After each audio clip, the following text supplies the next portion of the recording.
Hi friends, welcome to food roundup. ఇప్పుడు ration షాపులో శనగలు ఇస్తున్నారు కాబట్టి ప్రతి ఇంట్లోనూ ఈ శనగలు ఎక్కువగానే ఉండి ఉంటాయి.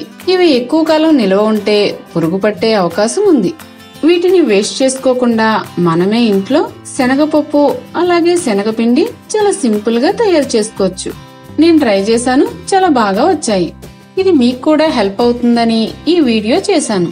ఈ ప్రాసెస్ అంతా చాలా సింపుల్, ఎండ్ వరకు స్కిప్ చేయకుండా చూడండి.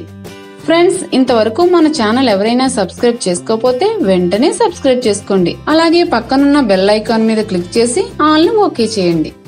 మనం తీసుకున్న శనగలను 1 గంట పాటు నీటిలో నానబెట్టుకోవాలి. గంట గడిచిన తర్వాత ఈ శనగలన్నీ బాగా ఉబ్బి ఉంటాయి. ఇలా ఉబ్బిన తర్వాత శనగలను 2-3 సార్లు శుభ్రంగా కడుక్కోవాలి. ఇలా కడుక్కోవడం వల్ల శనగలకున్న డస్ట్ ఏమైనా ఉంటే పోతుంది. శుభ్రంగా కడుక్కున్న ఈ శనగలను ఎండలో ఆరబెట్టుకోవాలి. శనగలను ఇలా నీటిలో నానబెట్టుకుని ఆరబెట్టుకుంటే తొక్క ఈజీగా ఊడిపోతుంది.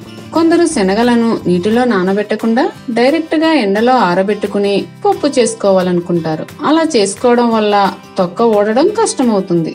ఈ శనగలను పలుచుగా పరుచుకుని 2-3 రోజుల పాటు ఎండలో ఆరబెట్టుకోవాలి.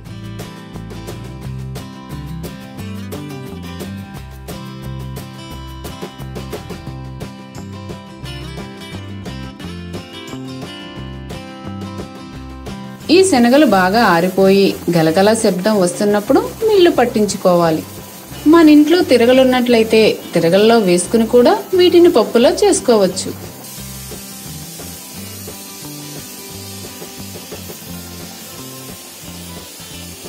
చూసారా, తొక్కకు తొక్క పప్పుకు పప్పు ఎంత బాగా సెపరేట్ అయిపోయాయో. వీటిని శుభ్రంగా చెరుక్కోవాలి.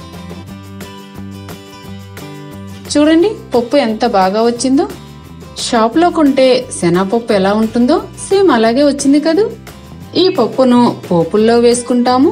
ఈ పప్పుతో కర్రీ చేసుకుంటాము. అలాగే ఈ పప్పులో సగాన్ని మనం ఇప్పుడు శనగపిండిలా చేసుకుందాం.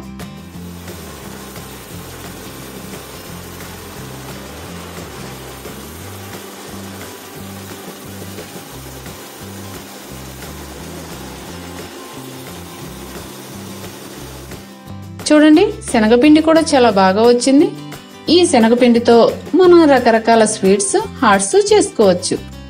ఈ విధంగా ఎక్కువగా ఉన్న శనగలతో శనగపప్పు, శనగపిండి చేసుకోవడం వల్ల మనకు డబ్బు కూడా ఆదా అవుతుంది.